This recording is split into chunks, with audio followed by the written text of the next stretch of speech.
Bonjour à toutes et à tous et bienvenue sur Agile Toolkit. Aujourd'hui, nous allons traiter dans notre glossaire de l'agilité le mot Behavior Driven Development. Behavior, ça veut dire comportement. Et donc, c'est le développement dirigé par les comportements ou le développement dirigé par comportement, on pourrait dire spécification fonctionnelle de l'application. Donc, les comportements, ça va être le comportement de l'application, comment l'application doit se comporter. Alors, l'origine du Behavior Driven Development, en fait, c'est une évolution du Test Driven Development.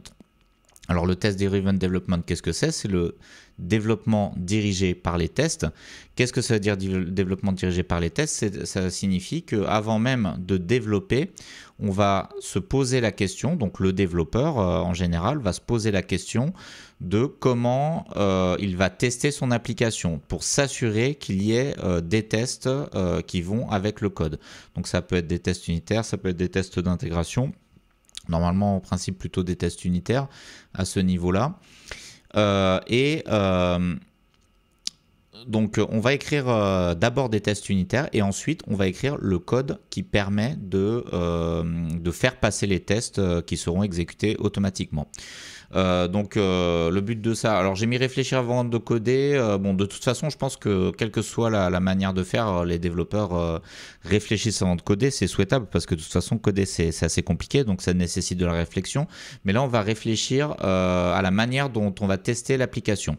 Ensuite, ça va garantir une couverture de code complète sur l'application, donc ce qui va réduire les bugs, c'est-à-dire qu'on est à peu près sûr que tout va être testé si on procède avec cette technique. Ça va nous obliger aussi à rendre le code plus modulaire, de faire comme ça et de ne pas faire un gros monolithe parce qu'on va le développer en se calquant sur des tests unitaires qu'on aura écrits au préalable. Et donc le fait d'écrire des tests unitaires qui doivent être validés par le code va permettre de rendre le code plus modulaire. Et enfin, bien sûr, ça permet d'automatiser les tests. Si on fait comme ça, c'est une obligation quasiment d'automatiser les tests. Alors, ça, c'est le Test Driven Development. En quelques mots, moi, je fais partie de ceux qui pensent que le test, c'est un métier en soi, spécifique, très riche et très complet. Ça mériterait vraiment de longues vidéos. Ça serait très intéressant. J'aimerais bien recevoir des professionnels du test sur cette chaîne. Je ne sais pas si ce sera possible, mais bon, là, alors j'essaye de vous expliquer mon point de vue, du point de vue de l'agilité, de la gestion de projet. Voilà, c'est un glossaire dans les grandes lignes qu'on essaye de faire en très peu de temps. Donc à partir de là, on fera une vidéo plus complète sur le Test Driven Development. D'ailleurs, ça sera dans le glossaire à la lettre T. Donc c'est pas avant longtemps. Donc à partir de là, il y a Dan North qui en 2006 a inventé Behavior Driven Development. Alors c'est similaire, mais donc j'ai cliqué là sur l'article, c'est son article originel. Donc bon, on va pas le lire, mais vous pouvez le lire, vous aurez le lien en description. Si ça vous intéresse, c'est assez intéressant. Donc ça, c'est vraiment la base et il y a tous les éléments dedans. Alors pourquoi voilà, je remets le diaporama. Qu'est-ce qu'il a défini, qu'est-ce qu'il a inventé? Alors, au lieu de se baser sur des tests, on va se baser sur des comportements. Alors, je vous explique la démarche. Tout d'abord, la première des choses, c'est de définir un domaine spécifique language, donc un langage spécifique au domaine. Et qu'est-ce qu'on appelle domaine? C'est le domaine métier. Donc ici, je vous ai mis un petit glossaire avec une petite mallette qui représente le métier. Et donc, on va décrire tous les mots qui représentent l'application. Par exemple, sur CinePS, on décrira ce que c'est qu'un film. Bon, ça, tout le monde voit ce que c'est qu'un film. On a un concept de proposition. C'est le moment où on propose les films qui vont être soumis au vote pour la semaine. Donc ça, c'est déjà un peu spécifique. Ensuite, on va avoir le vote, le protocole de vote.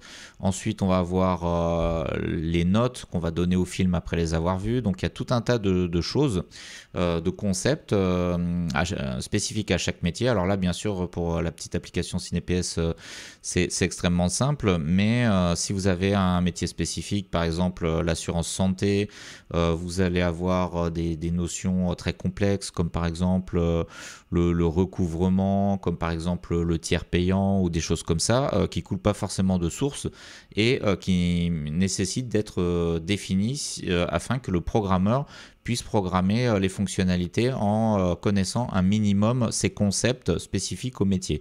Donc on va écrire un domaine specific language qui va être une sorte de glossaire de tous les termes du métier donc pour lequel on développe l'application. Donc le but de ça, c'est d'avoir un langage commun qui va permettre la collaboration entre toutes les parties prenantes de l'application, tous ceux qui sont intéressés à l'application. Très concrètement, ça va être ce qu'on appelle le métier. Donc ça peut être le PO, le PM dans un contexte safe, le ou les business owners, les business analysts, les utilisateurs, les clients. Donc ça, c'est ce qu'on appelle le métier. C'est ceux qui vont utiliser l'application ou les commanditaires de l'application ou ceux qui sont chargés de la spécifier.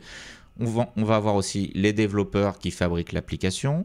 On va avoir aussi les testeurs éventuellement, parce que même si on est en test automatisé, il y a souvent des testeurs ou des gens qui vont valider la qualité. Donc on va avoir une participation active de toutes ces personnes-là. Et qui vont tous travailler avec le même langage, le domain specific language qui est défini au préalable. Donc c'est vraiment le préalable de tout.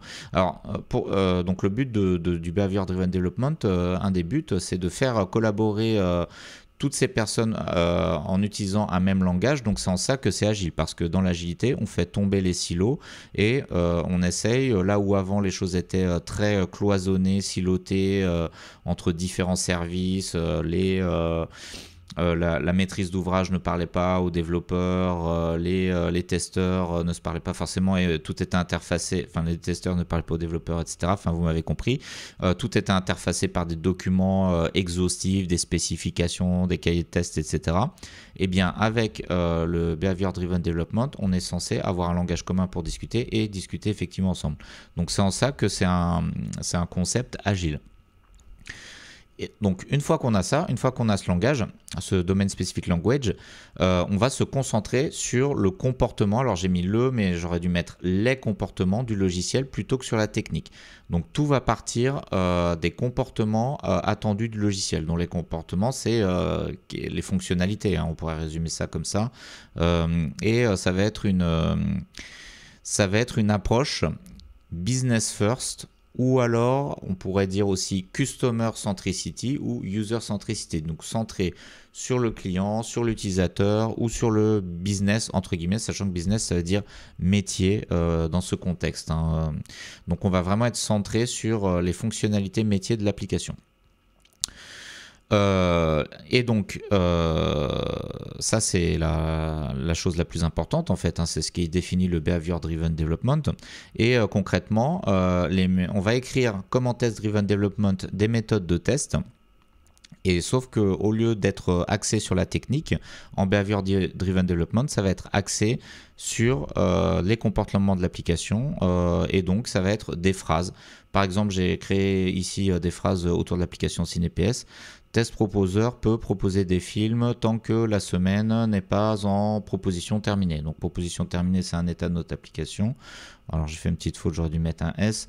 Donc c'est un état de notre application, c'est le moment où on n'a plus le droit de proposer des films. Donc tant qu'on n'est pas dans cet état, le proposeur peut proposer des films. Voilà. Et Test Proposer ne peut pas proposer des films si la semaine est en proposition terminée. Donc voilà, vous avez une idée, on va écrire des noms de méthodes de test qui vont être des phrases assez longues et qui vont spécifier un certain comportement de l'application. Donc un comportement, c'est pas vraiment une fonctionnalité en soi, c'est plus une partie d'une fonctionnalité. Voilà, donc ça se rapprocherait plus d'une user story. En fait, effectivement, ça se rapproche d'une user story. Donc je vous ai fait un petit tableau ici comparatif. Donc tableau très intéressant je trouve, c'est moi qui l'ai inventé, donc voilà, je m'envoie des fleurs. Donc avec trois colonnes. Dans la première, c'est si on n'a ni Test Driven Development ni Behavior Driven Development. Dans la deuxième, c'est si on est en Test Driven Development. Et dans la troisième, Behavior Driven Development. Donc si on n'a ni TDD ni BDD, l'application elle va exister sous 3 formes différentes. Alors bien sûr, à chaque fois, on a la forme du code, parce que voilà, c'est la finalité, c'est d'avoir un code informatique. L'application va également exister sous forme de user story, donc sous forme d'une spécification qui, dans les méthodes agiles, sera sous forme d'un backlog produit qui contient toutes les user stories. Donc toutes les user stories de l'application, c'est censé représenter la spécification complète de l'application. Et enfin, il va y avoir bien souvent des scénarios de test qui sont extérieurs à l'application. Alors ils peuvent être automatisés ou pas. S'ils sont extérieurs à l'application, en général c'est pas automatisé, mais ça peut. Ils sont pas écrits avant et ils sont gérés souvent par des personnes différentes. Donc les personnes qui vont par exemple, des équipes de testeurs vont écrire des cahiers de test à partir des spécifications et vont tester l'application une fois qu'elle aura été construite. Donc ça, c'est une approche où le test est séparé du développement. Alors bien sûr, c'est une approche un peu extrême, hein. On peut mélanger un peu toutes ces approches. On peut très bien ne pas être en test-driven development et quand même automatiser des tests et écrire les tests après le code, c'est possible. On peut très bien, les tests peuvent très bien être aussi gérés par l'équipe de développement, ce qui est conseillé en agilité. Mais voilà, je vous ai mis un cas un peu extrême comme ça. Donc ensuite, deuxième pratique, donc si on est en test-driven development, on va avoir toujours le code, on va avoir toujours les spécifications sous forme d'user story et on va avoir les tests qui vont être proches du code, donc qui vont être dans le code, qui vont être automatisés, qui vont couvrir tout le code de l'application. Mais on a encore toujours cette séparation entre code, spécification et test, même si là on se rapproche parce que les tests sont vraiment dans le code, intégrés au code. Donc là on est quand même bien plus proche que dans le cas précédent. Si on est en Behavior Driven Development, eh bien cette fois-ci on aura bien sûr toujours le code et ensuite on va avoir uniquement les comportements. Les comportements qui vont être écrits par le métier, qui vont être décrits par le métier, ils peuvent se décliner en user story, parce qu'un comportement c'est une spécification de comment l'application doit fonctionner dans certains cas, donc ça peut très bien se convertir en user story et ça va aussi se convertir en behavior à tester. Donc behavior ça veut dire un comportement, donc ça va se convertir en méthode de test dans l'application qui va correspondre à un comportement et l'ensemble est dans le même langage ou un langage proche. Alors bien sûr c'est un peu simpliste parce que dans l'application on aura toujours des méthodes de test, on aura toujours aussi des tickets d'user story aussi. L'idée c'est que là, c'est pas que là on a 3 et là 2, hein. En réalité c'est un petit peu exagéré de le présenter comme ça. L'idée c'est que on va réduire les formalismes et mutualiser le langage et le découpage de l'application, que ce soit sous forme de test, sous forme d'user story ou sous forme de code tout simplement. Donc on va essayer d'avoir le même découpage pour les spécifications, pour le code et pour les tests, et ceci en partant toujours de la partie spécification US métier comportement. Là où on va pouvoir diverger, par exemple sur le TDD on va pouvoir diverger parce que souvent les tests dans le test driven development, les tests vont être plus axés sur la technique que sur le fonctionnel. Et là encore, s'il y a un découplage encore plus fort entre le code, les spécifications et les tests, eh bien ça peut être trois mondes assez différents. Donc le Behavior Driven Development met au centre de tout le comportement, le behavior, c'est-à-dire principalement la user story, hein, on pourrait faire un raccourci comme ça. Alors comment le mettre en œuvre? Alors cette vidéo elle est un petit peu longue parce que c'est vraiment pas simple à expliquer, hein, je pense. J'espère que ça vous intéresse et que voilà, que je vous perds pas avec ça. Bon, c'est vraiment quelque chose de très spécifique qui je pense est intéressant en agilité, donc c'est pour ça qu'on prend le temps d'expliquer ce mot. Alors comment mettre en œuvre concrètement le Behavior Driven Development si vous voulez le mettre en œuvre dans votre projet? Alors il y a je vous propose deux voies, donc avec ou sans outils. Alors moi, je vous dis tout de suite que je préfère la version sans outils, même si je ne connais pas la version avec outils, mais je vous en parlerai après. Donc, si on veut vraiment faire très simple, la première des choses, c'est de définir un domaine spécifique language. Donc, c'est un simple texte, hein, c'est un document, ça peut être un TXT, une page Confluence, un site web, qui fera référence pour tout le projet. Donc ça, n'importe quel projet devrait le faire indépendamment du Behavior Driven Development. Hein. Moi, en tant que prestataire, j'arrive souvent sur des nouveaux projets où on accueille souvent des nouveaux team members sur les projets. Eh bien, c'est rare, voire c'est quasiment inexistant, qu'on ait un domaine spécifique language disponible sur tel et tel projet. Oui, c'est quand même assez rare. Et du coup, sachant que tous les métiers ont leur vocabulaire spécifique. Hein. Tout à l'heure, je prenais l'exemple de l'assurance santé. C'est tout un vocabulaire, tout un apprentissage. Et en général, on apprend ça sur le tas et on n'est pas tellement formé, alors qu'un simple domaine spécifique language qui peut faire que quelques pages, eh bien, ça peut être d'une grande aide, surtout quand on débute dans un nouveau projet. Donc, c'est un glossaire avec tous les concepts métiers décrits. Ensuite, donc ça c'est la première des choses à avoir, donc ça prend pas forcément beaucoup de temps. Ensuite, le métier, donc ça c'est la partie la plus difficile, c'est un changement de mindset, on va dire, et c'est le métier, c'est-à-dire les PO, les PM, etc., les business analysts ou business owners éventuellement, vont décrire les comportements, des comportements atomiques, donc ça veut dire des petits comportements, des user stories en fait, de l'application ou des composants, hein, c'est pas forcément des applications complètes, et ils vont le décrire en se basant sur les comportements qu'ils souhaitent avoir et en écrivant ça dans le domaine, dans le langage spécifique au domaine, dans le DSL. Donc ils vont écrire plein de petites phrases comme ça. Donc ça va être la base de la spécification. Ensuite, on pourra transformer ça en user story. Par exemple, les product owners pourront transformer ça en user story. Ensuite, les développeurs se saisissent de ces phrases pour écrire leurs tests unitaires qui seront orientés, qui seront orientés comportement. Il doit y avoir au moins un test qui reprend chaque comportement. Bon, ça c'est assez simple, c'est évident, c'est comme en test driven development. Sauf que là, on n'est pas entièrement libre dans l'écriture de ces tests, on part des comportements. Donc ça c'est la version sans outils, donc ça peut être mis en œuvre assez facilement. Je pense que la principale des choses à faire, c'est de convaincre le métier de faire comme ceci, parce que c'est de eux que ça part, et ensuite de dire aux devs de suivre ce qui est décrit par le métier, les comportements décrits par le métier pour leurs tests unitaires, au lieu de faire à leur manière habituelle. Il y a des outils qui existent comme Cucumber par exemple, qui est très connu. Alors j'en ai jamais utilisé, je n'ai jamais vu un projet de près qui utilisait cette démarche de Behavior Driven Development. Donc c'est pour ça que j'ai dû faire appel à des amis, consulter des gens pour faire cette vidéo.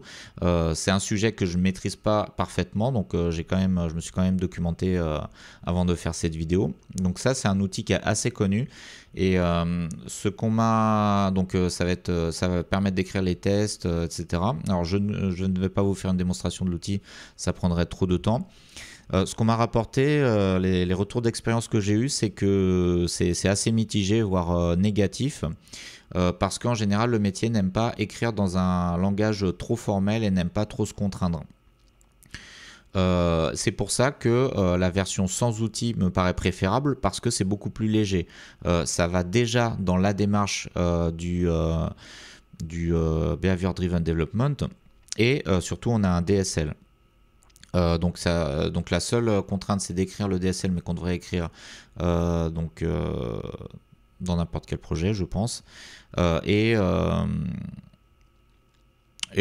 Ensuite, là, il faut se discipliner pour se formaliser un peu sous forme de comportement les spécifications. Voilà comment on peut faire très concrètement, comment on peut le mettre en œuvre. Alors, enfin, un petit slide de réflexion. Donc les tests, fondamentalement, c'est pas quelque chose de technique, parce que ce qu'on veut, alors c'est quelque chose de technique, mais Ce qu'on veut, c'est tester les fonctionnalités, c'est tester comment les gens vont l'utiliser. On veut se mettre dans la peau d'un utilisateur ou d'une utilisatrice et on veut que l'utilisateur ou l'utilisatrice ne rencontre pas de bugs. Donc c'est pas quelque chose de fondamentalement technique. La technique n'est qu'un moyen finalement. On va utiliser la technique pour tester le code. Mais du point de vue toujours de la fonctionnalité. Donc fondamentalement, il n'y a que le comportement qui nous intéresse, car c'est l'humain qui utilise le logiciel. Donc les avantages, échange facilité avec le business, alors j'aurais même pu dire entre toutes les parties prenantes du projet, donc échange facilité entre les devs, le business, les testeurs et le business au sens large, ça peut être les PO, les PM, etc. Ensuite, donc c'est-à-dire que dans les user stories, on va retrouver les mêmes phrases qu'on décrit dès le début dans la spécification du besoin, dans le recueil des exigences, et on va aussi retrouver ces phrases directement dans le code, dans les tests automatisés. Donc un comportement, c'est à la fois une spécification, une US, alors spécification au sens large, sachant qu'une US c'est une spécification aussi, c'est aussi un test, c'est aussi un doc, une documentation, et parce qu'en fait finalement quand on va lire le code, on va voir des phrases qui expliquent le comportement de la fonction qu'on est en train d'étudier. Et donc en lisant le code plus avec les explications du DSL, on est censé assez bien comprendre ce que fait l'application et comment elle fonctionne. Et donc là, les tests aident vraiment à la compréhension du code. Contrairement aux tests unitaires qui peuvent s'avérer souvent très austères, très techniques et abstraits et qui peuvent parfois ne pas tellement aider à la compréhension du code si on n'a pas codé soi-même. Donc les inconvénients, la question, j'en ai déjà parlé, est-ce que le business peut ou veut travailler de cette manière? C'est pas forcément évident. Est-ce pertinent d'outiller la description des comportements? J'en suis pas convaincu, ça me fait penser à ce domaine qu'on appelle l'ingénierie des exigences, que j'ai étudié il y a quelques années, même il y a très longtemps en fait quand j'étais étudiant. L'ingénierie des exigences, l'idée c'est que les clients, le métier écrivent des exigences et qu'on est capable de tracer d'avoir une traçabilité très forte entre les exigences métiers et le code. Pour faire ça, pour avoir une traçabilité forte entre les exigences métiers et le code, il faut des outils qui assurent la traçabilité. Mais ça peut être assez lourd et aussi c'est tellement riche, les comportements et aussi le code c'est très riche, que c'est difficile d'assurer cette traçabilité. C'est comme si on voulait faire matcher deux langages techniques de langage très précis, très riche, et ça pose souvent quand même beaucoup de problèmes et ça freine pas mal. Et donc, à mon sens, vaut mieux commencer cette démarche sans outils, donc à la manière dont je vous l'ai présenté au slide précédent ici. Commencer par définir un DSL et des comportements. Voilà, donc c'est tout ce que je voulais vous dire aujourd'hui sur le Behavior Driven Development, même si c'est passionnant. Je vous rappelle qu'on a un glossaire, donc cette vidéo s'inscrit dans un glossaire sur l'agilité où on fait tous les mots de l'agilité, on en est qu'au début, agilité, agilité à l'échelle, Agile Release Train, ART Sync, Assessment, Backlog Refinement. Ce sont les vidéos qu'on a déjà traitées. Et le prochain mot, je pense que ça devrait être Built-in Quality, je pense. En tout cas, je vous remercie pour votre attention et je vous dis à très bientôt pour de nouvelles vidéos.